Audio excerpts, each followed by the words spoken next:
Pendakian ke Gunung Semeru sore itu terasa aneh sejak awal. Bukan aneh yang langsung kelihatan, tapi aneh yang merayap pelan-pelan.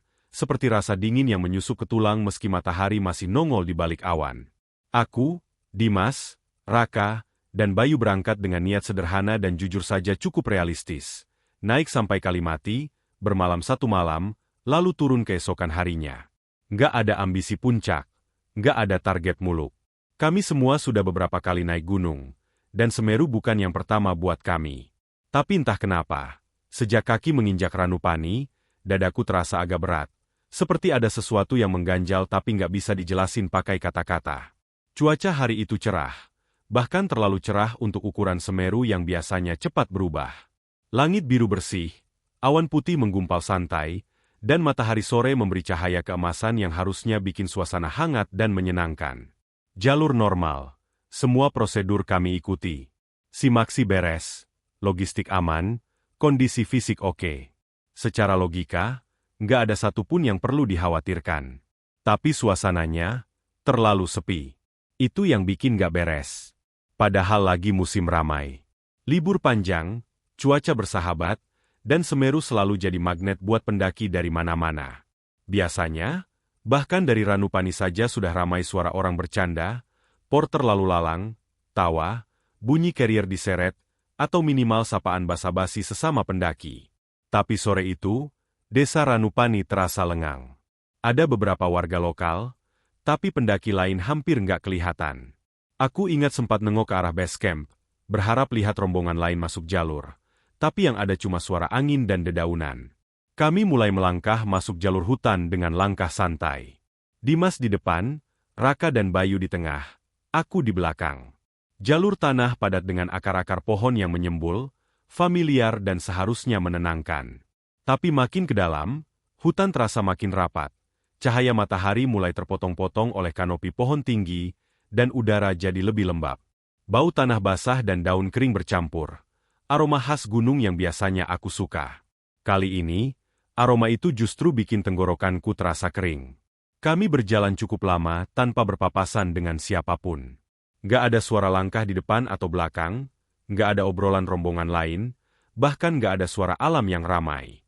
Biasanya burung, serangga, atau setidaknya suara ranting patah karena hewan kecil. Tapi yang terdengar cuma langkah kami sendiri dan angin yang sesekali berdesir, menyapu dedaunan dengan suara panjang seperti helaan napas. Sepi amat, ya, gumam Bayu akhirnya, memecah keheningan. Lagi pada naik pagi kali, jawab Dimas, mencoba terdengar santai. Raka terkekeh kecil. Atau gunungnya lagi ngambek, katanya sambil tertawa, tapi tawanya cepat meredup, seperti dia sendiri nggak sepenuhnya yakin dengan candanya. Aku cuma senyum tipis. Jujur, dari tadi perasaanku nggak enak. Bukan takut yang meledak-ledak, tapi rasa was-was yang konsisten, nempel di kepala. Beberapa kali aku merasa seperti ada yang memperhatikan dari balik pepohonan. Bukan satu titik spesifik, tapi dari banyak arah sekaligus. Setiap kali aku menoleh, tentu saja nggak ada apa-apa. Cuma batang pohon, semak, dan bayangan yang dibentuk cahaya senja. Tapi rasa diawasi itu nggak hilang, malah makin kuat. Angin yang lewat terdengar aneh. Bukan cuma suara gesekan daun, tapi seperti bisikan yang nyaris membentuk kata. Aku berusaha meyakinkan diri bahwa itu cuma sugesti, efek capek dan imajinasi yang kebablasan. Tapi tubuhku nggak sepenuhnya nurut sama logika.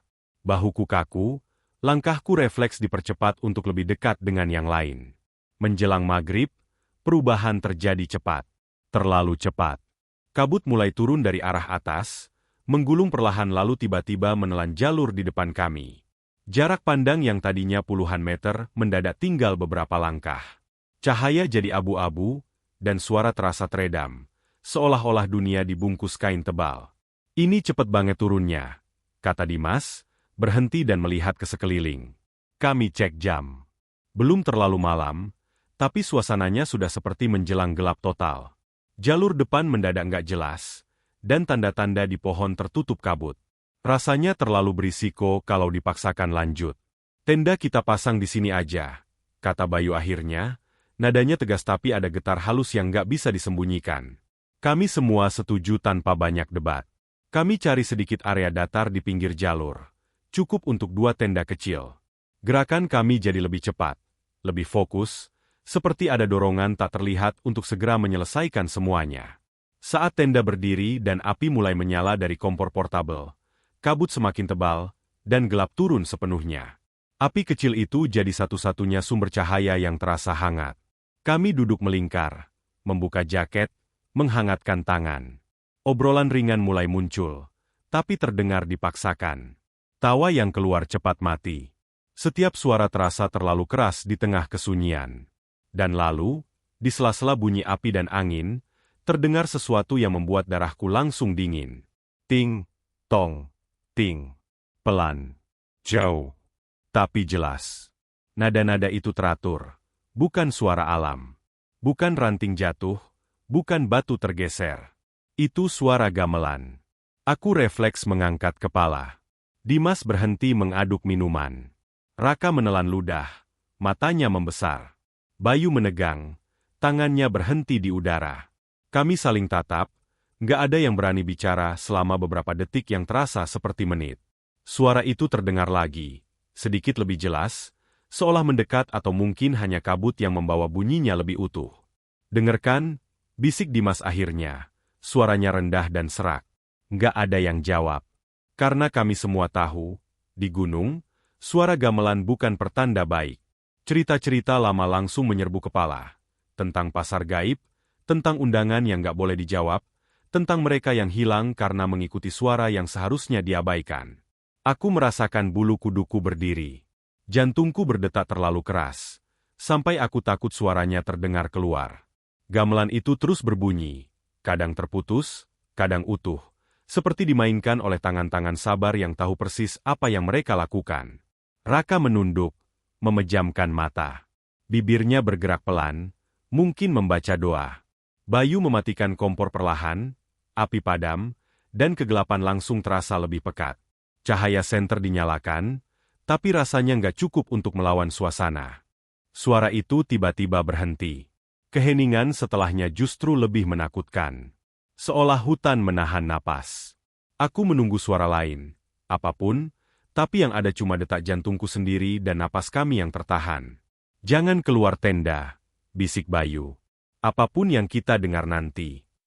Aku mengangguk, meski tenggorokanku terasa terkunci. Kami masuk ke tenda masing-masing dengan gerakan cepat. Aku dan Raka satu tenda. Saat resleting ditutup, rasanya seperti menutup diri dari dunia luar yang entah kenapa terasa bermusuhan. Di dalam tenda, gelap dan sempit, aku bisa mendengar napas Raka yang cepat. Aku sendiri berusaha mengatur napas, tapi pikiran terus berlari. Setiap suara kecil di luar, ranting patah, daun bergeser, angin, terasa seperti langkah. Beberapa menit berlalu, atau mungkin lebih lama. Waktu terasa nggak stabil. Lalu, suara itu terdengar lagi. Kali ini lebih pelan, lebih dekat, seperti dimainkan dengan sengaja agar hanya kami yang mendengar. Ting, tong, ting. Aku menutup mata, menahan keinginan untuk membuka resleting dan melihat. Semua cerita yang pernah kudengar tentang gunung, tentang makhluk yang suka meniru manusia, tentang undangan yang berujung petaka, berputar-putar di kepalaku.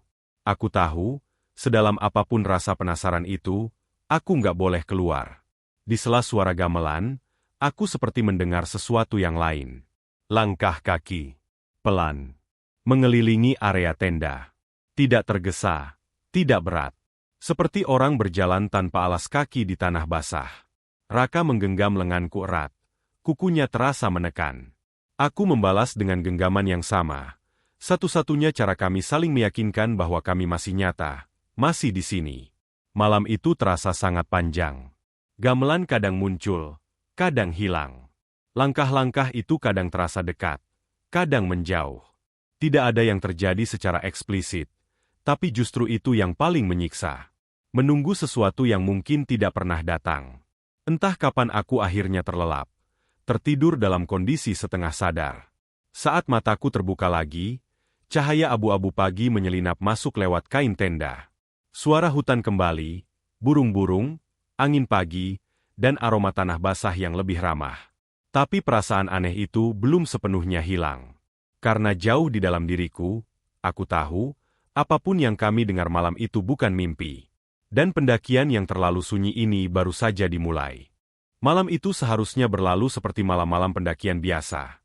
Dingin, sunyi, dan diisi rasa lelah yang pelan-pelan menarik kami ke alam mimpi. Tapi kenyataannya jauh dari itu. Sejak kami bersembunyi di balik kain tenda tipis, rasa aman tidak pernah benar-benar datang. Udara di luar terasa berat, seolah membawa sesuatu yang tak kasat mata, sesuatu yang mengintai dengan sabar. Aku terbangun beberapa kali tanpa alasan yang jelas. Setiap kali membuka mata, yang terdengar hanyalah napas Raka di sebelahku dan desiran angin yang menyentuh tenda. Namun tepat ketika aku mulai terlelap lagi, suara itu muncul. Ting, tong, ting. Kali ini bukan sekadar sayup dari kejauhan. Nadanya terdengar lebih dekat, lebih jelas, seperti ada seperangkat gamelan yang sedang dimainkan dengan penuh ketelitian. Irama pelan, teratur, hampir seperti orang yang sedang latihan, mengulang pola yang sama berkali-kali. Anehnya, kalau didengar sekilas, suara itu terdengar indah. Tapi semakin lama aku mendengarkannya, dadaku justru terasa sesak, seperti ada tangan tak terlihat yang menekan dari dalam. Aku membuka mata dan menatap langit-langit tenda yang gelap. Jantungku berdetak tidak beraturan. Di luar sana, di balik kabut dan pepohonan, ada sesuatu yang sedang berlangsung. Sesuatu yang jelas bukan urusan kami, tapi entah kenapa terasa ditujukan untuk kami. Raka juga gelisah. Aku bisa merasakan tubuhnya bergerak-gerak, napasnya tidak lagi teratur. Sesekali dia menghela napas panjang, seolah mencoba menenangkan diri. Aku ingin bertanya apakah dia juga mendengar suara itu, tapi entah kenapa lidahku terasa berat. Ada ketakutan aneh, seperti kalau suara itu disebutkan, ia akan menjadi lebih nyata. Waktu berjalan lambat. Jam di tanganku menunjukkan lewat tengah malam. Suara gamelan itu muncul dan menghilang, muncul lagi dengan pola yang hampir sama, seolah sengaja menjaga kami tetap terjaga. Setiap kali suaranya berhenti, aku berharap itu benar-benar berakhir. Tapi selalu saja kembali, kadang dari arah yang sama, kadang terasa sedikit bergeser. Sekitar jam 2 pagi, Raka tiba-tiba duduk. Gerakannya cepat, membuatku refleks ikut bangun. "Rak," bisikku panik. Dia menoleh ke arahku. Dalam cahaya senter kecil yang redup, wajahnya pucat. Matanya terbuka lebar, seperti orang yang baru terbangun dari mimpi buruk. "Gue kayak dipanggil," katanya lirih, hampir tidak terdengar. "Ada yang manggil nama gue." Darahku serasa berhenti mengalir. "Manggil gimana maksud lo?" Raka menggeleng pelan. "Nggak pakai teriak. Pelan. Tapi jelas. Kayak, deket banget." Aku langsung menggenggam bahunya. "Jangan keluar. Apapun yang lo dengar, jangan ditanggapi." Di tenda sebelah, aku mendengar Bayu bergerak. Dimas juga ikut bangun. Kami membuka sedikit penutup tenda dan berbisik cepat, menjaga suara serendah mungkin. Saat Raka mengulang ceritanya, Bayu langsung menggeleng tegas. "Jangan diturutin," katanya pelan tapi keras tekanannya. "Kalau dipanggil, anggap aja angin. Jangan jawab, jangan cari." Raka mengangguk, tapi aku bisa melihat ketakutan yang belum hilang dari matanya. Kami kembali ke posisi masing-masing. Tapi setelah itu, tak satu pun dari kami benar-benar bisa tidur. Suara gamelan itu terus bermain di latar, seperti pengingat bahwa kami tidak sendirian. Ketika subuh akhirnya datang, rasanya seperti lolos dari cekikan panjang. Cahaya pucat pagi menyelinap masuk, kabut masih tebal tapi suasana tidak segelap malam tadi. Suara gamelan sudah tidak terdengar, digantikan suara alam yang lebih akrab. Burung, angin, dan gesekan dedaunan. Kami keluar dari tenda dengan tubuh kaku dan mata sembab. Udara dingin menusuk, tapi aku justru bersyukur merasakannya. Itu tanda aku masih nyata, masih hidup. Saat itulah kami menyadari sesuatu yang membuat jantungku hampir copot dari tempatnya. Jalur di depan tenda berubah. Aku yakin betul semalam di depan tenda kami hanyalah tanah biasa. Sedikit miring, penuh daun kering, dengan akar-akar kecil yang menyembul. Tapi sekarang, di hadapan kami, terbentang sebuah jalan setapak yang rapi. Tanahnya padat dan bersih, seolah sering dilewati. Lebarnya pas untuk satu orang berjalan. Dan yang paling aneh, jalur itu menurun ke arah kabut tebal yang menggantung di antara pepohonan. Aku melangkah pelan mendekat, jantungku berdegup keras. Semalam, gak ada ini, gumamku. Dimas jongkok, menyentuh tanah jalur itu. Ini kayak jalan lama, katanya pelan. Tapi aneh. Kok kita nggak lihat semalam? Bayu langsung membuka peta. Tangannya sedikit gemetar saat membentangkan lembaran itu. Dia mencocokkan posisi, kompas di tangan satunya berputar pelan. Wajahnya makin tegang seiring waktu. Ini bukan jalur resmi, gumamnya akhirnya. Di peta nggak ada. Harusnya dari sini kita lanjut lurus. Agak nanjak dikit. Bukan turun. Raka menelan ludah. Tapi jalannya jelas banget. Aku mengikuti arah pandangnya. Jalur itu memang menggoda. Dibandingkan jalur asli yang tertutup kabut dan semak, jalan setapak ini terlihat mudah, bersih, seperti sengaja disiapkan. Dan entah kenapa, melihatnya membuat kakiku terasa ringan, seolah ingin melangkah. Saat itulah suara gamelan terdengar lagi. Ting, tong, ting. Kali ini jelas berasal dari arah jalur itu. Bukan samar, bukan jauh.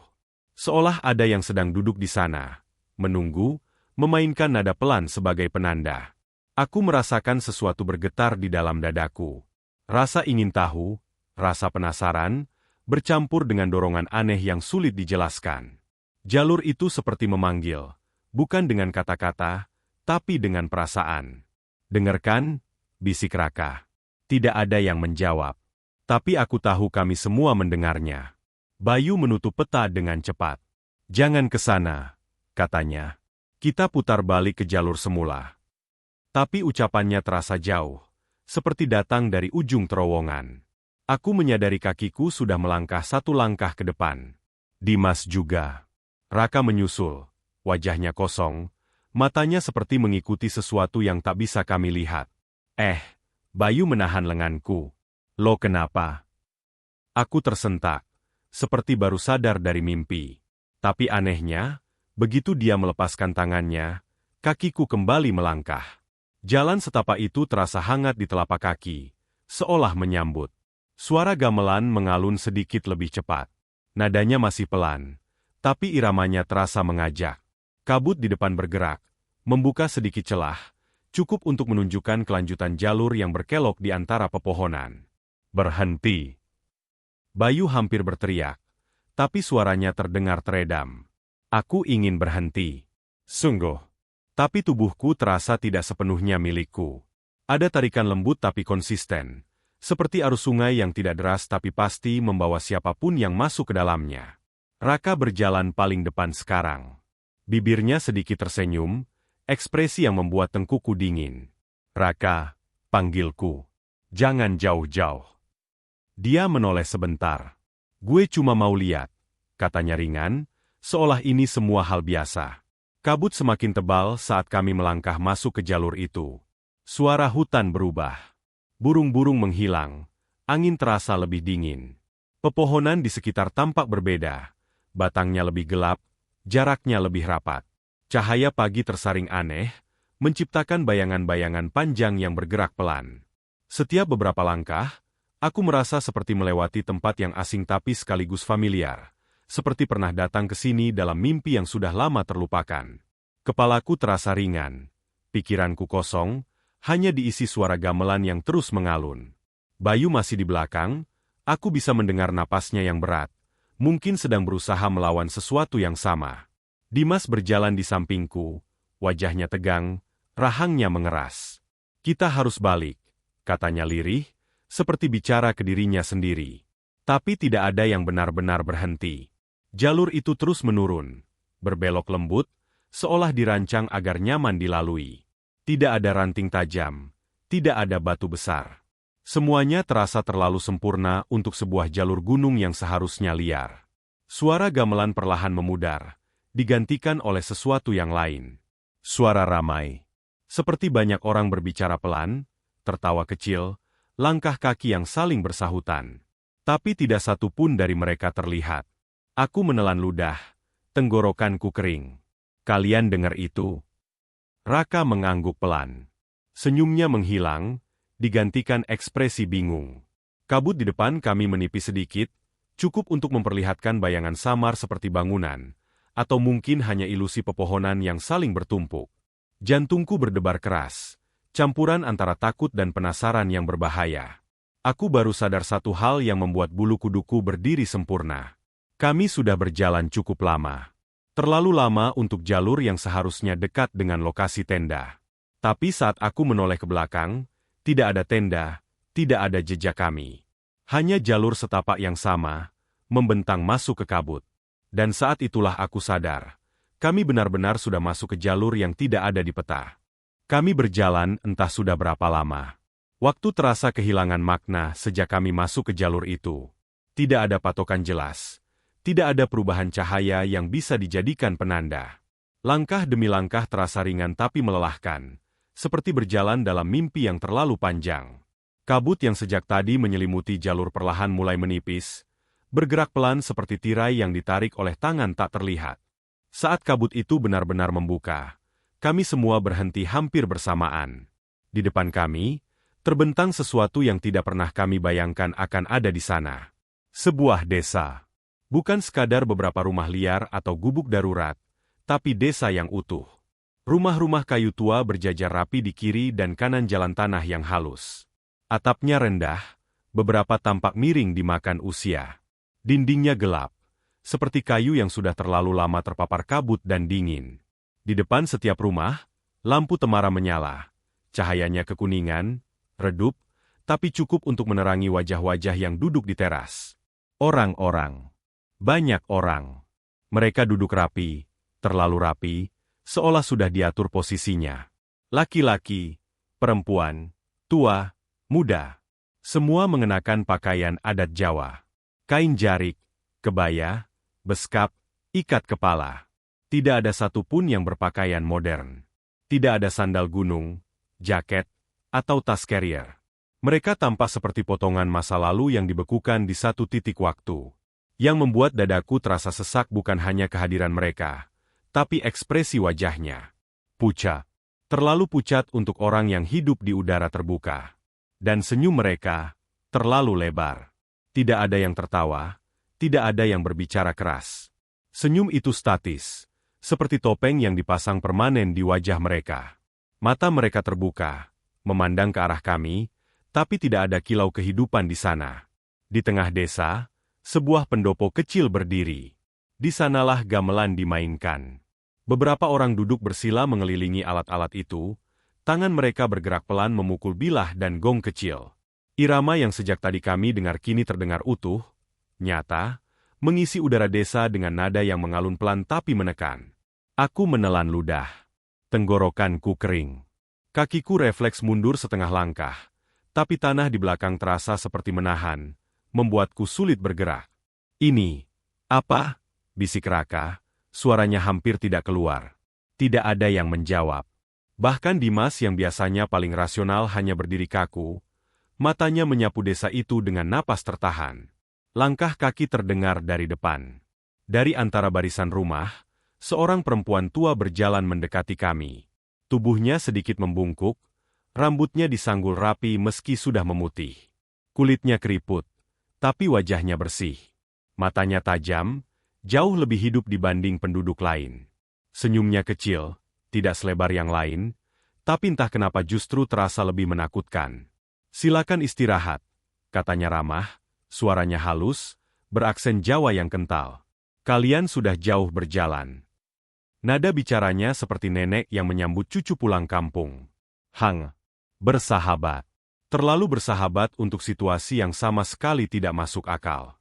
Aku ingin menolak. Setiap sel dalam tubuhku berteriak agar kami berbalik, lari sejauh mungkin. Tapi kakiku tidak bergerak.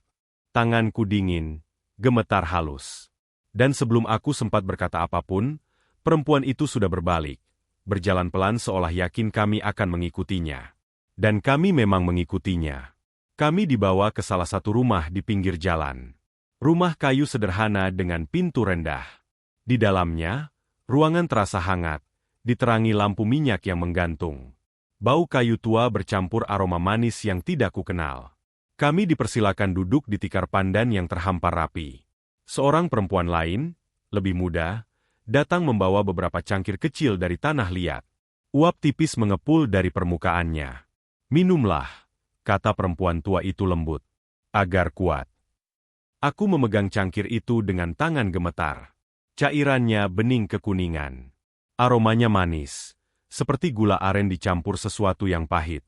Aku menatap Bayu, berharap ada isyarat untuk menolak. Tapi Bayu menunduk, menatap cangkirnya sendiri, rahangnya mengeras. Raka sudah lebih dulu menyesap sedikit. Wajahnya tidak langsung bereaksi. Dimas mengikutinya. Dengan ragu, aku akhirnya menyesap juga. Rasanya manis di lidah, hangat, hampir menenangkan. Tapi beberapa detik kemudian, rasa pahit menjalar di tenggorokan, menyisakan sensasi tidak nyaman yang sulit dijelaskan. Seperti ada sesuatu yang tidak seharusnya masuk ke tubuhku. "Enak?" tanya perempuan tua itu, matanya menatap kami satu persatu. Aku mengangguk kaku. Aku tidak percaya pada suaraku sendiri jika mencoba berbicara. Gamelan masih terdengar dari luar. Nadanya konstan, seperti detak jantung desa itu sendiri. Penduduk di luar rumah duduk diam, masih dengan senyum yang sama, memandang ke arah kami seolah menunggu sesuatu. Aku menoleh ke Bayu, dan jantungku hampir berhenti. Wajah Bayu berubah. Pucatnya makin kentara. Matanya kosong, seperti melihat jauh menembus dinding. Tangannya gemetar hebat. Cangkir di genggamannya bergetar hingga cairan di dalamnya hampir tumpah. "Bayu," panggilku pelan. Dia menoleh perlahan. Gerakannya kaku. "Ini bukan desa manusia," bisiknya, nyaris tak terdengar. Bibirnya bergetar saat mengucapkannya. Dimas dan Raka langsung menegang. Perempuan tua itu masih tersenyum, tapi sorot matanya berubah. Lebih tajam. Lebih dingin. "Apa maksudmu, Nak?" tanyanya lembut, tapi ada tekanan aneh di balik suaranya. Bayu menelan ludah. Aku ngerasa ada yang salah. Dari tanahnya. Dari udaranya. Dari mereka." Dia melirik keluar rumah, ke arah penduduk yang duduk diam. Mereka nggak bernafas. Aku baru sadar. Sejak tadi, tidak terdengar suara napas selain kami. Tidak ada batuk, tidak ada helaan, tidak ada suara kecil tanda hidup. Desa itu sunyi dalam cara yang tidak wajar. Tiba-tiba, semua suara berhenti. Gamelan terhenti di satu nada yang menggantung di udara, lalu lenyap. Angin berhenti. Bahkan suara serangga pun tidak terdengar. Keheningan itu begitu mendadak sampai telingaku berdenging. Perempuan tua itu perlahan menoleh ke arah pintu. Senyumnya menghilang. Wajahnya kini datar, kosong, seperti topeng yang dilepas. Kami semua menoleh bersamaan keluar rumah. Dan serentak, semua penduduk desa menatap kami. Tidak satu pun tersenyum sekarang. Mata mereka terbuka lebar, hitamnya terlalu pekat, seperti lubang tanpa dasar. Kepala mereka miring sedikit, sinkron, seperti boneka yang digerakkan oleh satu tangan yang sama. Tubuhku membeku. Napasku tercekat di dada. Salah satu dari mereka berdiri. Lalu yang lain. Gerakan mereka pelan, kaku, tapi serempak. Kayu rumah berderit pelan saat mereka melangkah mendekat. Satu langkah, lalu berhenti, menatap.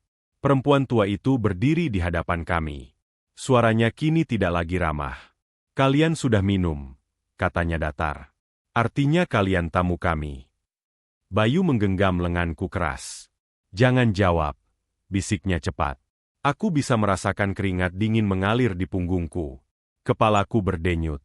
Rasa pahit dari minuman itu kini terasa seperti mengikat lidah dan pikiranku. "Berapa lama kalian mau tinggal?" tanya perempuan itu lagi. Tidak ada yang menjawab. Matanya menyipit. "Kalian tidak sopan." Penduduk desa melangkah satu langkah lebih dekat. Saat itulah aku sadar, kami tidak hanya tersesat. Kami sedang diuji. Dan jika kami salah melangkah, salah bicara, atau salah menjawab, kami mungkin tidak akan pernah keluar dari desa di atas awan ini sebagai manusia lagi. Dentuman pertama gamelan itu seperti palu yang menghantam kepala. Tidak lagi pelan dan mengalun seperti sebelumnya, tapi keras, bertubi-tubi, memekakan telinga sampai dadaku bergetar. Bilah-bilah logam dipukul tanpa jeda. Gong besar ditabuh dalam ritme kacau yang membuat jantungku ikut berantakan. Suara itu tidak hanya terdengar, tapi terasa, merambat lewat tanah, udara, dan tulang. Penduduk desa yang sejak tadi berdiri diam mulai bergerak. Pelan. Serempak. Dan saat itulah aku melihat sesuatu yang membuat napasku hampir berhenti sama sekali. Kaki mereka tidak menyentuh tanah. Tubuh-tubuh itu melayang beberapa senti di atas permukaan jalan desa. Tidak tinggi, tidak dramatis, tapi cukup jelas untuk meniadakan semua kemungkinan logis. Kain jarik mereka berkibar pelan meski tidak ada angin. Wajah-wajah pucat itu kini kosong. Matanya hitam pekat tanpa putih. Menatap lurus ke arah kami seolah kami bukan manusia, melainkan barang titipan yang harus diputuskan nasibnya. Dimas berteriak. Teriakan panik. Mentah. Seperti refleks tubuh yang tidak sempat disaring logika. Suaranya pecah, menggema sebentar lalu tenggelam di antara dentuman gamelan. Raka langsung jatuh berlutut. Tangisnya pecah tanpa bisa ditahan. Bahunya berguncang hebat. Dia menutup wajahnya dengan kedua tangan, seperti anak kecil yang berharap semua ini hanya mimpi buruk yang akan berakhir kalau dia tidak melihatnya. Bayu tidak sempat bereaksi sejauh itu. Tubuhnya melemas begitu saja. Ambruk ke samping dengan mata terbalik. Kepalanya menghantam lantai kayu rumah dengan bunyi tumpul, sebelum akhirnya terkulai tak bergerak. Bayu! Aku refleks berteriak, lalu langsung menyesal. Perempuan tua itu melangkah mendekat. Kali ini, kakinya juga tidak menyentuh tanah. Tubuhnya melayang ringan, mendekat tanpa suara langkah.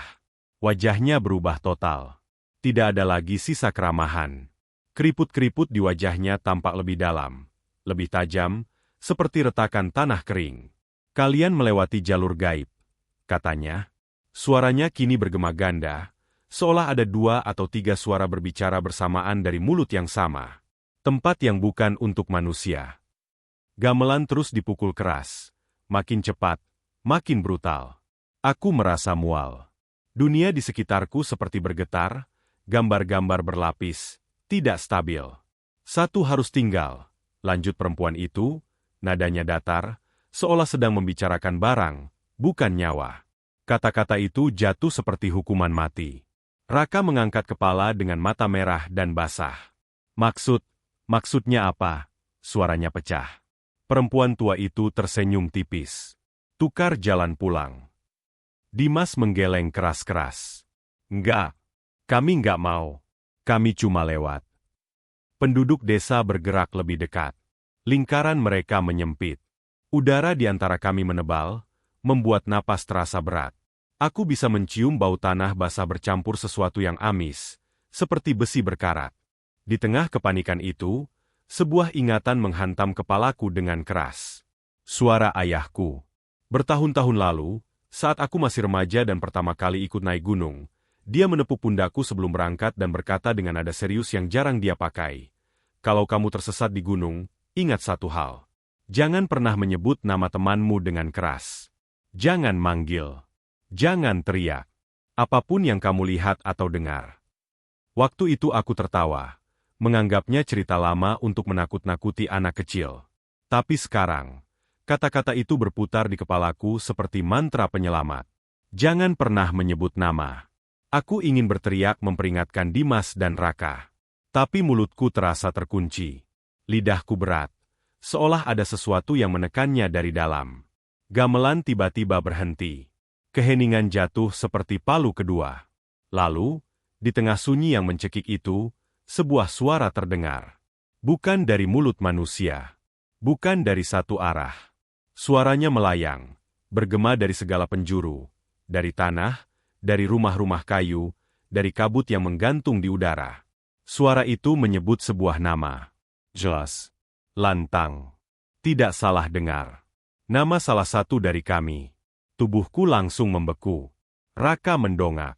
Matanya kosong. Aku melihat perubahan itu terjadi dalam hitungan detik. Tangisnya berhenti. Napasnya menjadi tenang. Terlalu tenang. Wajahnya mengendur. Seperti semua emosi ditarik keluar sekaligus. Bibirnya sedikit terbuka, membentuk senyum kecil yang sama seperti senyum penduduk desa sebelumnya.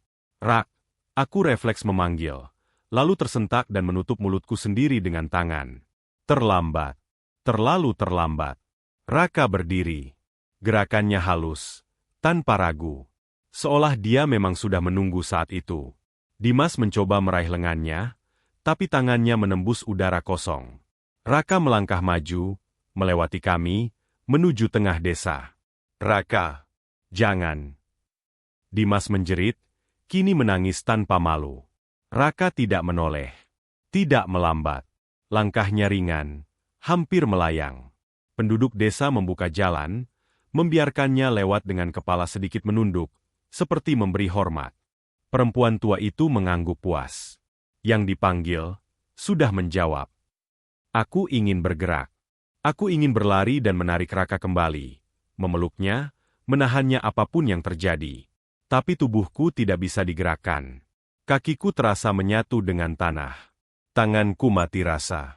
Raka berhenti di tengah pendopo, tepat di depan seperangkat gamelan. Para penabuh gamelan berdiri, lalu mundur satu langkah, memberi ruang. Gamelan itu bergetar pelan, seperti hidup. Kabut mulai naik dari tanah, perlahan tapi pasti.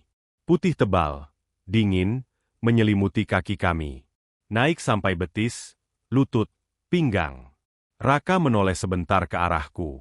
Untuk sepersekian detik, matanya seperti kembali fokus. Aku melihat ketakutan di sana. Penyesalan. Permintaan tolong yang tidak terucap.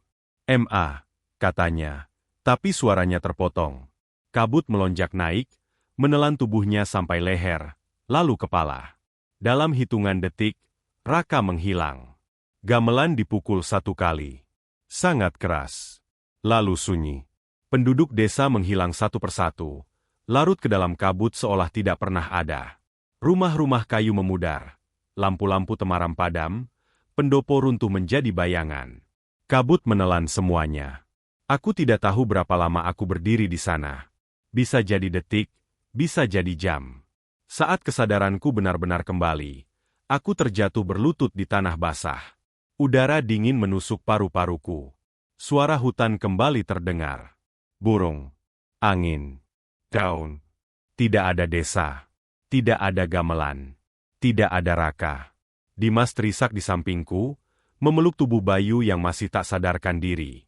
Kabut mulai menipis, memperlihatkan jalur hutan yang asing tapi nyata. Kami selamat.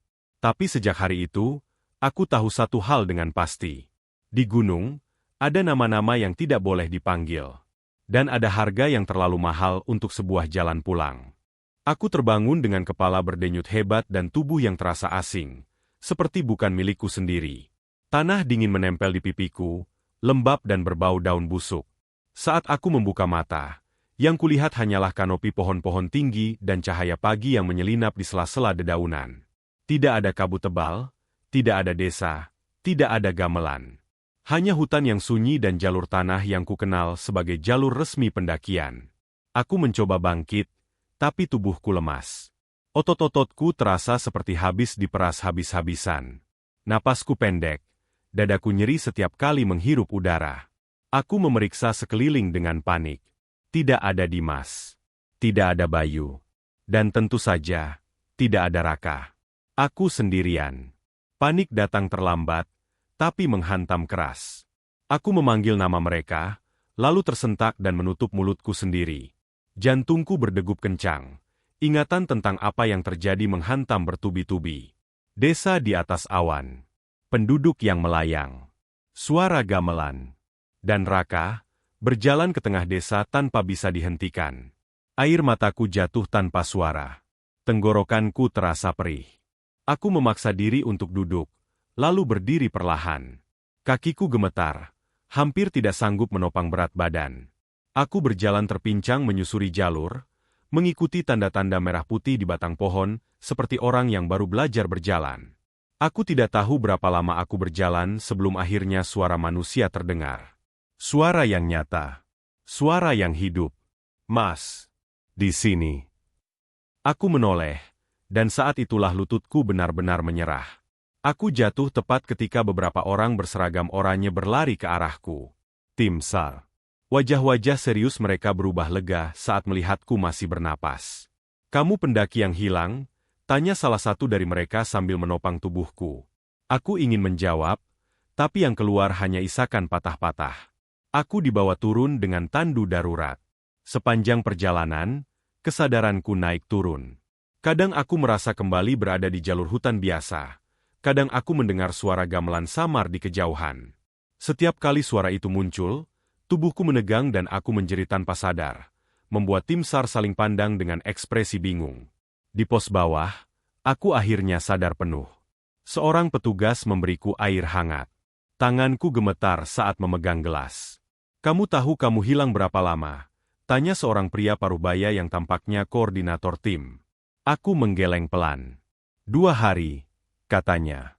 "Kami nemu tas kamu di jalur bercabang yang gak ada di peta. Kamu sendirian." 2 hari. Aku merasa bulu kuduku berdiri. Bagiku, semua itu terasa seperti satu malam yang panjang dan kejam. Tapi 2 hari berarti sesuatu yang jauh lebih mengerikan telah terjadi saat aku tidak sadar. "Teman-teman kamu," lanjutnya. Dadaku terasa sesak. "Kami naik, berempat," kataku pelan. Suaraku terdengar asing di telingaku sendiri. Yang turun, harusnya juga berempat. Ruangan itu hening. Petugas itu menatapku lama sebelum akhirnya menarik napas panjang. "Kami nemuin 2 pendaki lain," katanya hati-hati.